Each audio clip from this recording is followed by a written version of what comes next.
An area of medicine that Ragland and Riley Veterinary Clinic is excited to offer is oncology, or cancer care for pets. Cancer in our pets that our pets get is very similar to the types of cancer that people get. So for example, prostate cancer in a dog would be the same as a prostate cancer in a man. Breast cancer in dogs are very, very similar to breast cancer in women.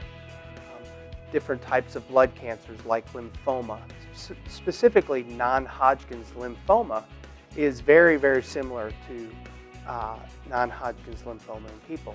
So that's really exciting on several different levels. One, the fact that we can then use medicines that we use for people and use them in pets. And so in that realm, we have very advanced medications that are available for our pets.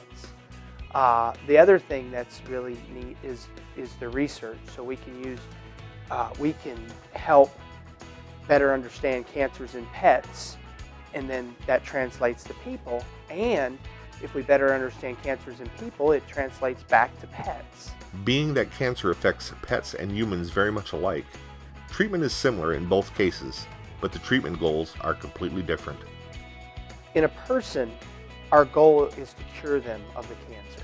All right, so if a person gets cancer, we want to make sure that they live to see the grandkids graduate from high school, or to see their little ones grow up.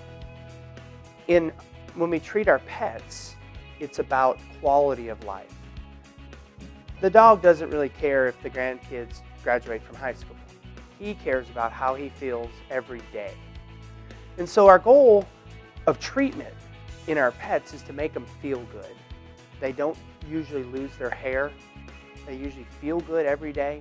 And if they don't feel good, then we readjust our treatment protocols. We take a step back and say, look, this isn't working, let's try something different. It's about quality of life. Whereas in people, it's about quantity of life. It's about getting them to live and making them sick along the way. The other difference is that pets, as a general rule, they don't lose their hair. Again, they don't have the nausea, the diarrhea as much as people. They can, but they don't usually have it as severe. So that is a little bit of difference in oncology treatment in pets and oncology treatment in people. The other thing is that a lot of people hear the cancer, and that's just like this terrible diagnosis. Well, it is bad, but the truth is that cancer is a treatable condition. It's a chronic disease. We treat cancer as a chronic disease. So let's say your dog has heart failure. We wouldn't hesitate to treat for heart failure, would we? Let's say your dog has kidney failure. Those are chronic diseases that they're going to have to treat for the rest of their life. Well, we approach cancer in the same manner. When we treat pets for cancer, we try to give them a quality of life as long as they can. And for many animals, that's can be a normal lifespan.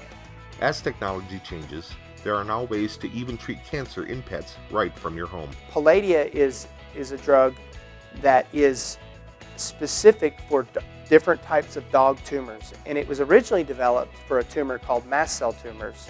But now we are using it in other tumors and finding very successful results.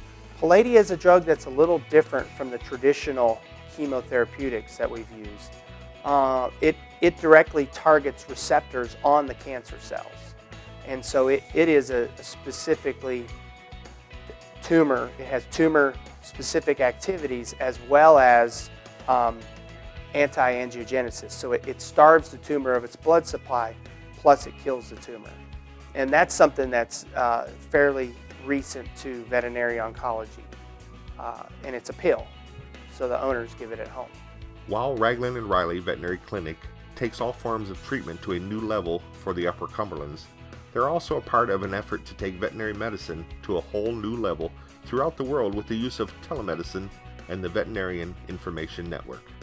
It's an information network that has over 20,000 veterinarians on it, both specialists and general practitioners.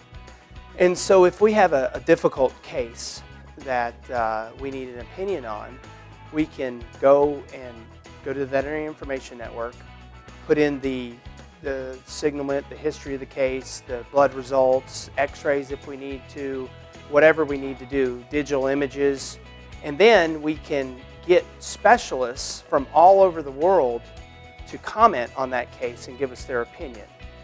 And so that's one thing that has really, I guess you could say, changed the face of veterinary medicine, in the fact that now you don't have to travel to get a specialist's opinion. You can actually do it from Livingston, Tennessee.